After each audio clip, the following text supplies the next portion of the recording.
Look who's back on the lift. The Pontiac Tempest is down once again, but I'm more optimistic about it because I had so much fun on that road trip that it gave me this like new motivation to get the car back on the road. So yeah, we definitely messed something up, but it's a learning experience. We're gonna fix it. It's not about how many times you fall down, it's how you get back up on the horse. And we are gonna figure it out today. We're gonna pull this whole engine and transmission out, see what the issue is, and get it sorted. Mm-hmm. So, a few days ago I had a different attitude. Today I'm coming at it very positively. So. No leaks though, that's a good thing. Yeah, that's great. No leaks from the Mosier rear end either. That thing still looks like a dime piece. Solid. Back here. So, yeah, I think we're gonna get straight to work. Wait, why are we draining this out? Because we're actually returning this transmission.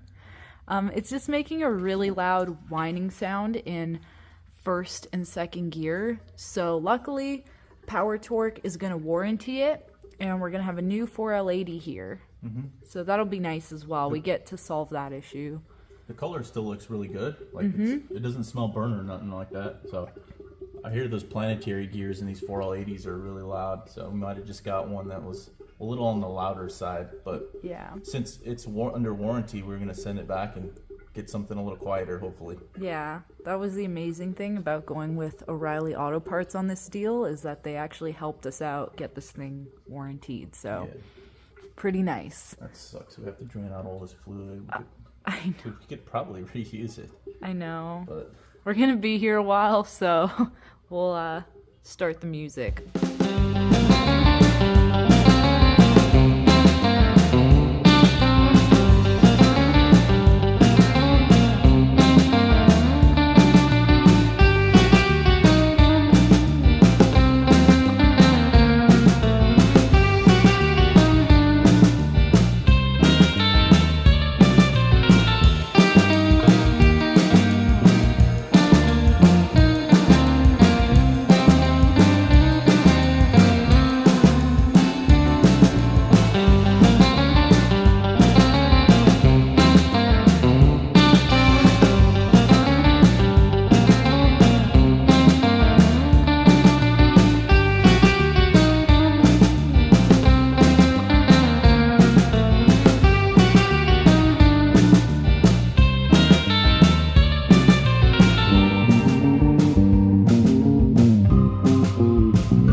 The LS and 4L80E are back out of the car much too soon, but right now we're gonna lift this thing up and just simply drop the pan just to see what's going on underneath there, and then we're gonna figure out, you know, what parts do we need? Is this something we can fix today, or is this gonna be for a different day?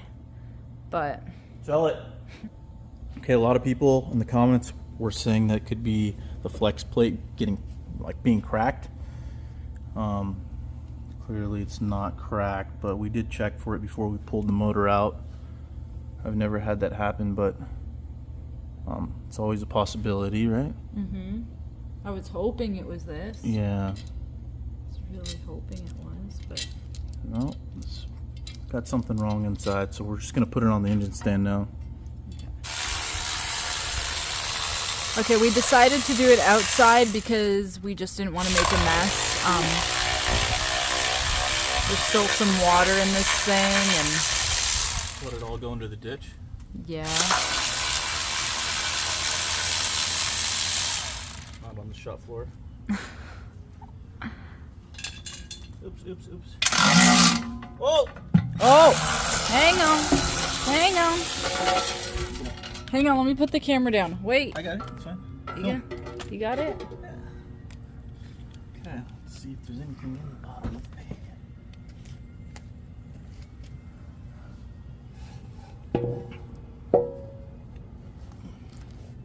It's hard to tell, but oh, there is some fragments. There are? Hold on. I saw some gold. I see gold. See that gold? Yeah. We are rich. You just found gold in That there. looks like bearing to me. Oh, flip. Okay. Oh. I like want to start shaking. Drinking? Yeah. Me too. By the way, he's drinking water. Yeah, it's water, not beer.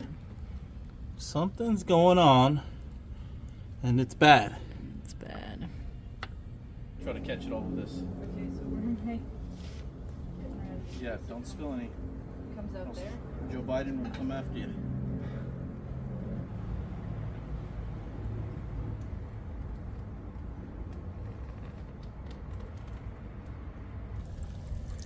That wasn't too bad.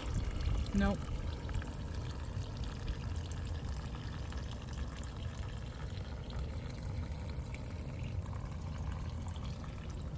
Okay. We're about to find out what really happened out there. But so far, nothing super catastrophic. I see your marks are still on here from when you Torque them. yeah, when you torqued them down. I You triple checked. marked them afterwards. All right, we're back in the engine room. We're back. And we don't want to be here. But just cracking these loose. Do you think it's cylinder 2? One of the front ones. It sounded like it.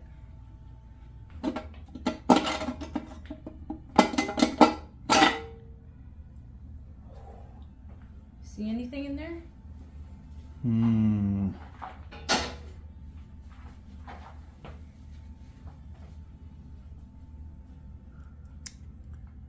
Not yet.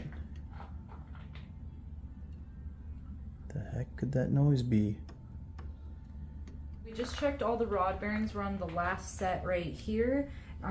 So It's the last one there. it's like, I don't think this is a... I don't Okay. know. It's not like this. It's just weird. And then we're also going to check out the pistons and the bores as well in here. But there's no like smoking gun yet. Can't figure this one out. But these We'll don't... keep digging. Yeah, these don't look too bad actually. And I I was don't like, think that's what was making the noise. no. Maybe it's like a piston slap. Maybe. Okay, well, I'm gonna put these back on and we're gonna keep digging. Okay, upon further inspection, I'm noticing cylinder 2. Is that it? 2 on this side? Yeah. Yeah. 2? Yeah. The front Yeah. passenger. Yeah. That cylinder, it's got some scratches going on in there. You know what I'm also noticing though? Why?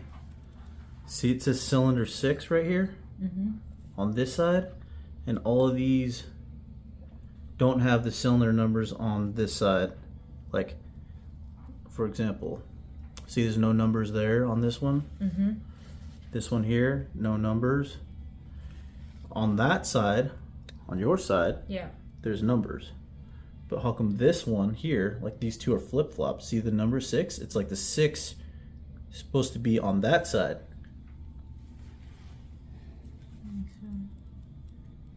You know what I'm Or- saying? But then this one's here. Okay, and that one's here. And this one's here. I think these two are backwards. And this side, there should be numbers on because every rod on your side has numbers on it. See, that has 4. Yeah. This one has 8. This one has 2. This one has nothing. So I think those two rods are backwards. Okay. And that is causing that cylinder to do some funky stuff. Because when I was looking up piston to rod orientation. There was like, people are saying, oh, run your rods any way you want, there's no issues. Other guys are saying dimples to the back, and then other guys are saying other things. I watched one video of some guy saying there's clearly one side of the rod that's chamfered and the other side is not. And so basically his description of it is that you want the two flatter ends of the rod to be together. So the two flat sides are together. Yeah. And then the bigger end to the outside. The chamfered side to the outside. To the outside. Yeah. That's how I followed it, and I did these. Now I'm in my own head about could this one have gotten mixed up? Maybe, but I remember paying really close attention to that. So I also wasn't the person who scribed these rods. So so they could have scribed it backwards. That's another thing. That's why I'm like, I didn't scribe them, so I don't know if they maybe put one the wrong way or. That could be true, because if you look, look at the notches on this one here. Mm-hmm. Oh shit, this camera's hard to get in here. Damn it. Touch it right there. There you go. Okay, so you see how that looks? Mm-hmm. And then check out this one. This is the same. And so is this one, so is that one. So maybe they labeled them wrong. But either way, this is a cylinder I think is the issue. Mm-hmm. Right there, because when I rotate the crank, I could see that piston kind of slapping the side of the cylinder wall. Yeah. All right, we've been inspecting this thing for a couple hours now, and we've just decided that the whole thing's gonna come apart, and we're gonna put it back together again and just be a lot more careful with it. And also, once this thing gets back in the car, we're gonna be a lot more thoughtful about the tune. I just question if this thing was leaning out going up the hill in that elevation, and perhaps it was detonation that caused this. But we're looking at the bearings, they seem all right, and what's concerning though is piston number 2. That bore in particular looks a little more worn than all the other ones. So we're gonna see, but regardless, things coming apart. Oh well, it is what it is. And as we take it further apart, maybe we'll have a more definitive answer about what caused that. But for now, we're calling it a day. We're done. And yeah, Pontiac Tempest is gonna sit for a little while longer. But this is fine because we're actually waiting on the transmission, so this gives me a couple days to put the thing together and then mate it up to that, and then it's back on the road. It is a new day working on the 6-liter, and I am just about to pull the head off on the passenger side. So really what we're inspecting today is cylinder number 2. Just want to check the top of the piston. That might answer a few questions for us, but we'll see. All right, yank the thing.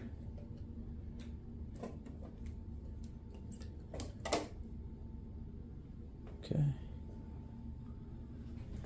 Ooh. Let's see here. I mean,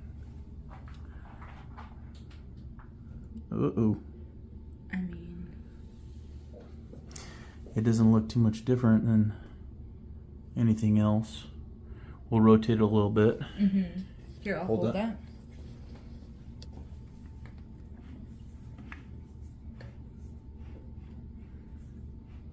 So hang on right there. Look at this one, has no defined marks. This one doesn't really either. That one's at the top. It's mostly this one here. You see these scratch marks? Does it feel like any type of small little ridge? Very, very small. Mm-hmm.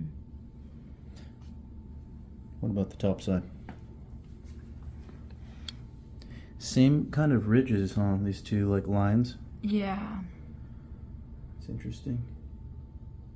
I mean, that's the only major difference I'm seeing. What we'll do is we'll pull it out of here, and then we'll see if maybe one of the rings is cracked or something like that. But I would think that it would have had some blow by and maybe some smoking going on, but depending on if the oil ring was still intact and in good shape, it may have stopped it from, you know, smoking. Yeah. But let's yank it out of there and see what it looks like. Okay. You ready? Yeah. Keep going. Okay, hold it there. Oh yeah. Ooh. Oh. Oof. Oh my goodness. Definitely. Oh my goodness. Look at that. Look at that. The burr. What the heck happened? I don't know, but let's take it all the way out. Okay. Wow, that's pretty major. Well, let's see. I'm going to get a close inspection here. Maybe some of the experts on YouTube can tell us something. Can you hold that side? I'm holding the camera right now. Oh, hang on. Here, I'll just hold it for you. Hold it right there. I want to get a close look so these guys can maybe help us out. I mean, we're not experts, and we like to learn from our own mistakes and hopefully learn something from this. Turn it to the right just about so we can see this side. So you see this side is also scored. Just on this edge and this edge here, looks like in the middle here, this right here actually wasn't catching. Yeah, it's just this, like almost like it got like deformed or something. Now, would the rings have anything to do with this, or? I don't know, because why would it catch here and here and not there? Like, the only reason it shouldn't be like all the way around is if it was deformed, right?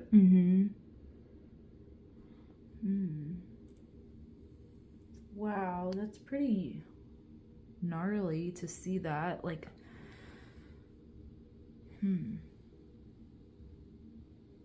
Well, hold on. Let's first check to make sure the rods are oriented correctly, because I mean, maybe that could cause it. That's probably a good place to start. Okay. So, if this was the top, right? Yep, that was the top. Which way's the chamfer? Well, there was like, see how this side of the rod, it's like a smaller little surface area, and it's like a smaller area, whereas this side is the bigger side. So shouldn't this be to the other piston? This side should be to the other piston, which it is. It is. And then I also heard something like dimple to the back. You know, people, there's so many different things on the piston rod orientation. But I just, all of them I followed the same way. So that's...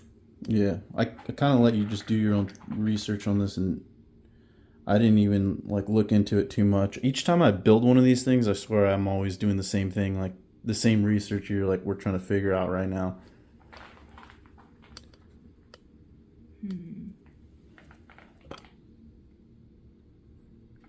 But okay, well, let's look a little closer. We're gonna check out the rings and see what those look like. Make sure nothing's broken. I don't see anything. And all the spark plugs looked pretty good. They weren't like white or any signs of like really lean conditions. So all of this, I guess, looks kind of normal. I mean, I found, if anything, maybe a little rich, but that would actually help in this case if it was like detonation or something like that, right? Well, yeah, but I mean, it was running rich when we were like first tuning it. It was running really rich, and then obviously when we got up to like elevation, don't fully know what the tune was doing, but I mean, I'm guessing it was probably running a little lean, but we won't know for sure because we don't have like a log. Yeah, especially going up that hill. Yeah. But, okay. Well. It's okay. We'll start with the rings now. Yeah. Okay, and this is the cylinder right here. Just to compare it to the other ones. it does have this clean spot right here, a slight clean spot, but this one kind of does here. They all kind of do a little bit. I don't know if that tells us anything. Okay, well, it's super weird, but I'm actually really happy that we found this out.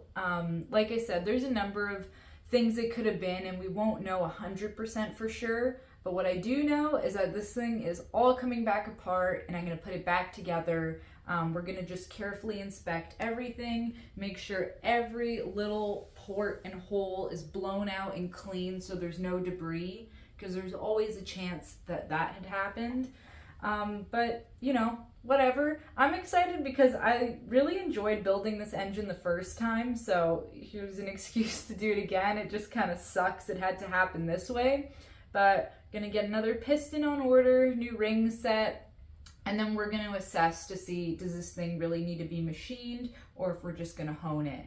But regardless, it's going back together, it's going back in the Tempest, and hopefully should run for 100,000 miles, maybe more.